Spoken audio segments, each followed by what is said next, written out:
I believe very strongly in freedom of expression and in critical thinking. That's why I'm making this video, and that's why I am continuing to live in Hong Kong.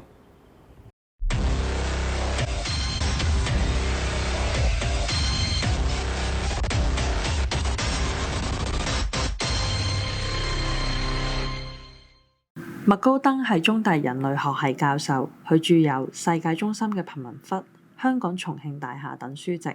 早前佢喺 Facebook 發文宣布已經同中大續約，未來3年將會繼續喺人類學系任教。佢寫到留低係要以自己微不足道嘅方式去令香港依舊係香港。你曾經寫嗰本書叫做《Hong Kong China Learning to Belong to a Nation》，本書究竟講啲乜嘢㗎？It was about the fact that all other people in the world know what it means to belong to a nation.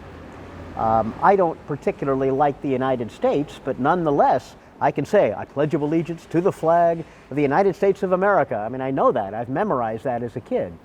Hong Kong people may be the only people in the world who have not had that training, and that's been the root of an awful lot of what has gone on in Hong Kong over the last 20 years. Now, this book described this process by which Hong Kongers were learning to belong to a nation, as the title says. The interesting thing about the book, though, is that was roughly at the time of the Beijing Olympics when a certain affection for China reached a peak. Since then, it's gone in the opposite direction. And statistics, the last statistics I've seen, show that Hong Kong people feel less belonging to China than they have in the past, which is quite interesting. So obviously this process is slower than anyone would have imagined 10 or 20 years ago. Nonetheless, obviously this is a slow, fitful, nonetheless probably inevitable process of Hong Kongers learning to belong to a country. Now, this leads to a whole other interesting question of, can you be a critical patriot? And that's, of course, in the news today. It's a big question. Is Martin Lee a patriot? I would certainly think so, because somebody who truly has a love for country who yet wants to reform it, that's what a patriot is. However, it probably is the case that many, for example, in China, don't believe that that would be patriotism. The patriotism can only be uncritical. So that's a really interesting issue today, and we talk about that a bit in the book, but certainly a lot more recently this kinds of issue comes up, and I teach in my classes about this. What does it mean to be a patriot? What does it mean to love your country? And there are these two different answers, critical and uncritical. Yes. You asked me about Yale before, and I'll never forget the statue right next to my dormitory was of a man named Nathan Hale, and he said, "I only regret that I can die only once for my country."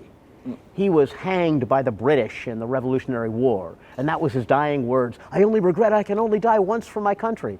And I kept passing that and thinking, okay, but that's a little crazy. What if your country's wrong? Which is an interesting issue. And that's the kind of thing that we all need to think about, critical and uncritical patriotism.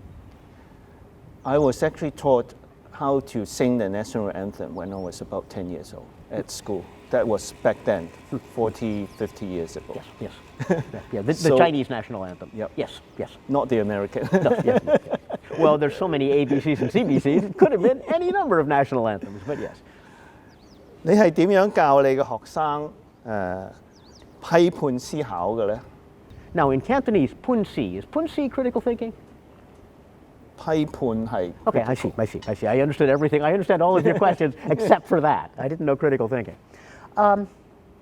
That's a really interesting question, and I've thought about that an awful lot.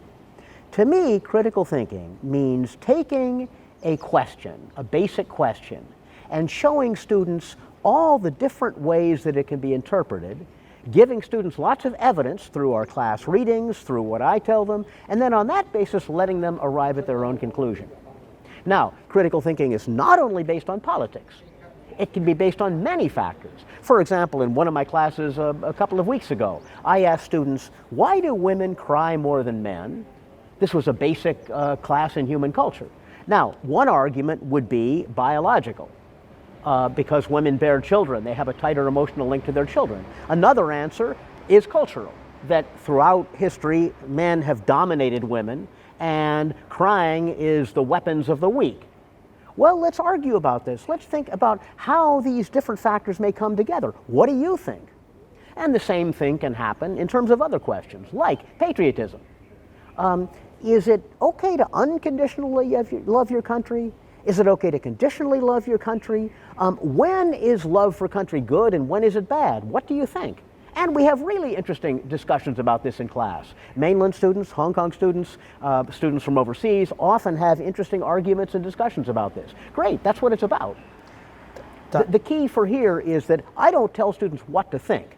I'm giving them the tools about thinking. But they arrive at their own conclusions, and if a student writes an answer in an exam that I disagree with, that final opinion, fine, they can still get an A, if they argue well. That's what critical thinking is about. 有啲示威者話佢願意為香港犧牲，咁算唔算係獨立思考呢？ Probably not. I mean, on the other hand, there probably can be critical thinking if you make a rational decision. Now, I personally think dying during protests would have been fairly ridiculous, and fortunately, almost nobody died. One thing that must be remembered about the Hong Kong protests is that despite claims of police brutality, which I think were real in part, and despite claims that protesters occasionally acted brutally, which I think we know, nonetheless, nobody was directly killed that we know of. Several people indirectly died from it.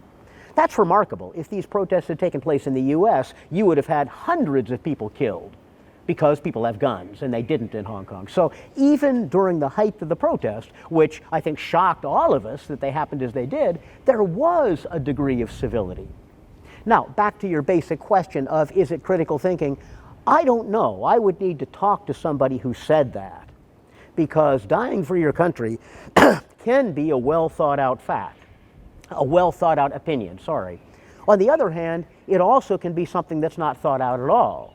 And so I would need to talk to whoever's saying that before I could figure out where this is coming from. I don't want to make a statement about this now.